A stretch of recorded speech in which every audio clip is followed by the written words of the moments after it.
Nous allons lire aujourd'hui le psaume 93 dans l'Ancien Testament.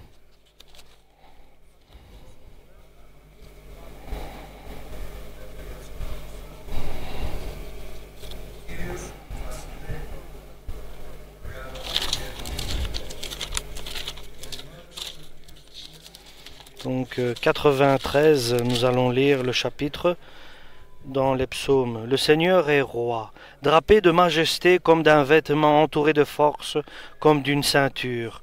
La terre est donc ferme, elle tiendra bon. Seigneur, depuis longtemps ton trône est solidement établi, depuis toujours tu es Dieu. Jadis les océans hurlaient, ils hurlaient de fureur.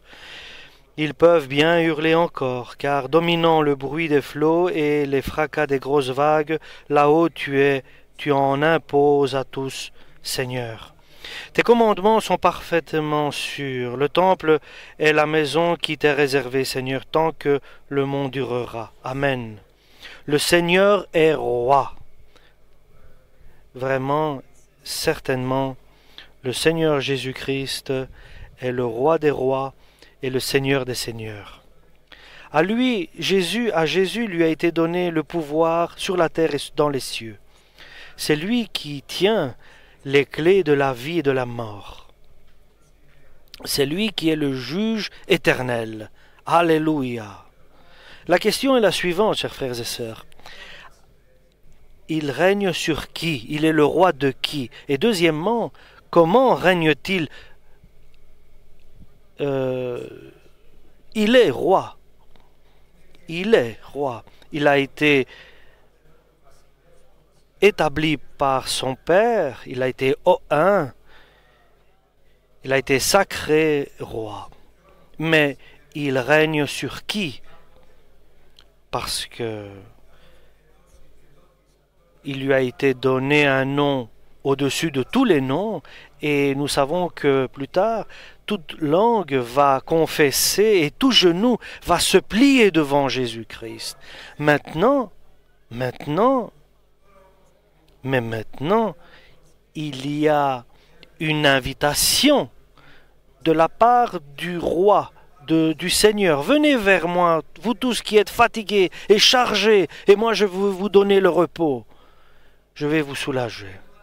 Et apprenez que je suis doux et humble de cœur. Devenez ainsi vous aussi.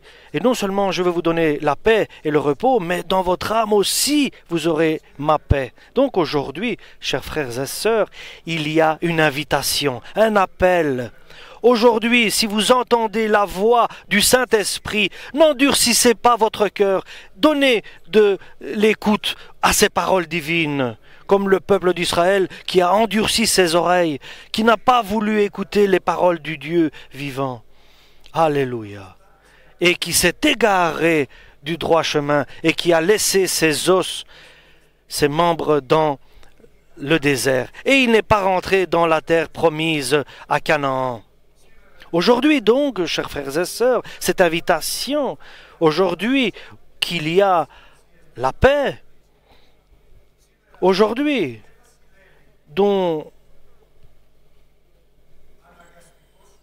règne Jésus-Christ, il règne sur ceux qui le désirent comme roi. Il ne règne pas sur tout le monde, il n'est pas le roi de tout le monde, mais sur ceux qui désirent qu'il soit leur roi, leur Seigneur.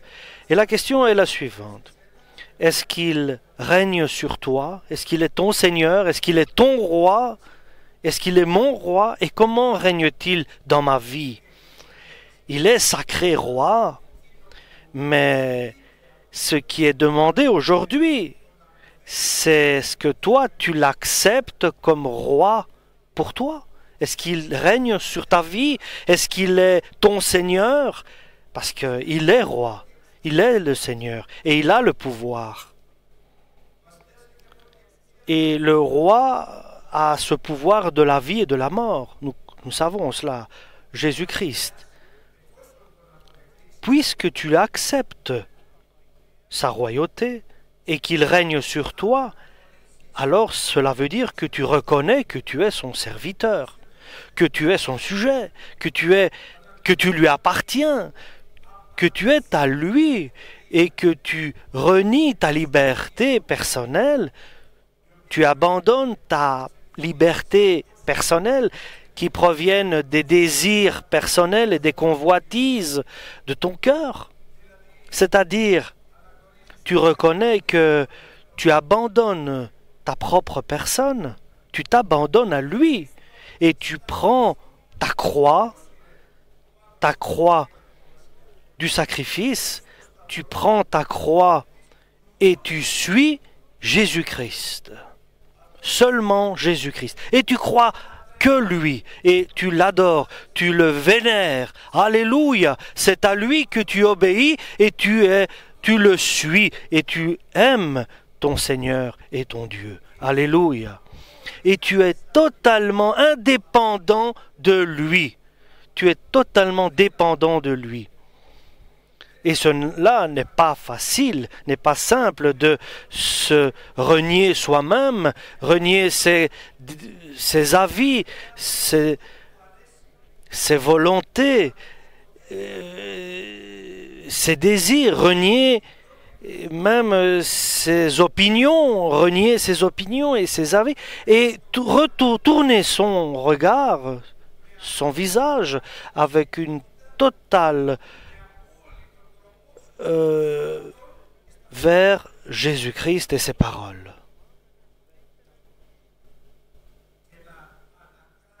Et de crier, moi, je te désire, Seigneur, seulement toi, mon roi.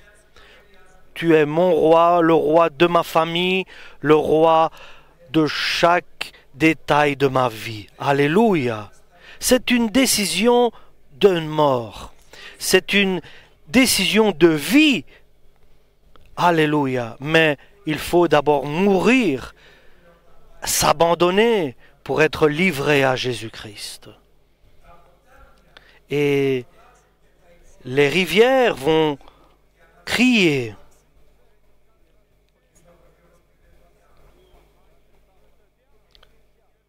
Les océans vont hurler pour essayer de te noyer. Et le diable viendra avec ruse pour te faire sortir de cette décision de vie que tu as prise. Et il va venir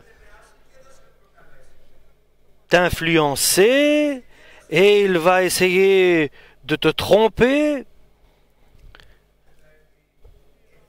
et il viendra contre toi pour te détruire. Il y a une conséquence, c'est de prendre une décision et confesser que Jésus-Christ règne dans ma vie. Il y a des conséquences quand tu prends ces décisions. Et la question est, comment veux-tu qu'il règne dans ta vie? Tu veux être un membre de l'Église là-bas, loin, un qui écoute seulement, ou bien tu veux être proche de lui et qui le suit de très près, son serviteur, celui qui exprime sa volonté, alléluia, et celui qui accomplit sa parole, qui la met en pratique, et quelqu'un qui œuvre, qui s'efforce, qui combat. Combien veux-tu être proche du roi? La parole de Dieu est claire. Approchez Dieu et il s'approchera de vous. Mais maintenant, nous venons plus précisément. Approche ton roi et ton roi viendra plus près de toi. Pourquoi? La troisième question est, je dois choisir Jésus comme mon roi. Pourquoi ne ferais-je pas moi-même roi? Ou bien que je fasse quelqu'un que j'aime roi? Pourquoi je ne ferais pas dans ma vie quelqu'un qui est puissant roi dans ma vie?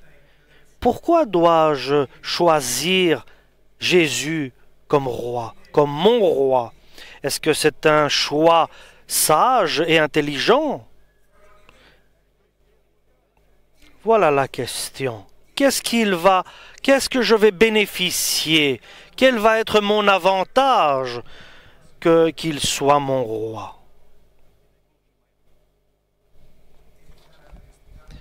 Il y a des caractéristiques uniques qui sont inscrites dans le psaume 93, donc 93. Il est habillé d'un vêtement majestueux, entouré, drapé de majesté comme d'un vêtement. Il est entouré de force et d'une ceinture. Il est tout puissant. Et toute la terre, c'est lui qui l'a mis et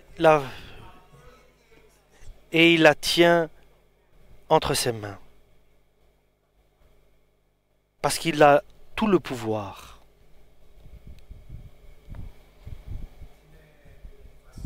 C'est le roi qui désire que ses serviteurs soient remplis d'amour, de joie et de paix. Il ne veut pas de serviteurs qui souffrent, qui sont malheureux, mais heureux, qui soient joyeux et dans la paix. Il est terrible.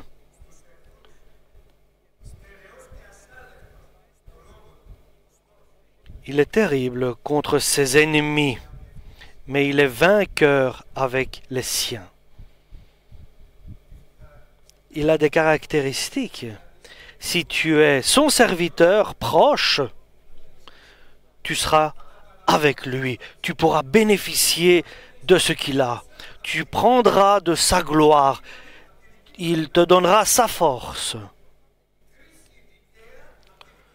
Et il donnera son jugement à toi.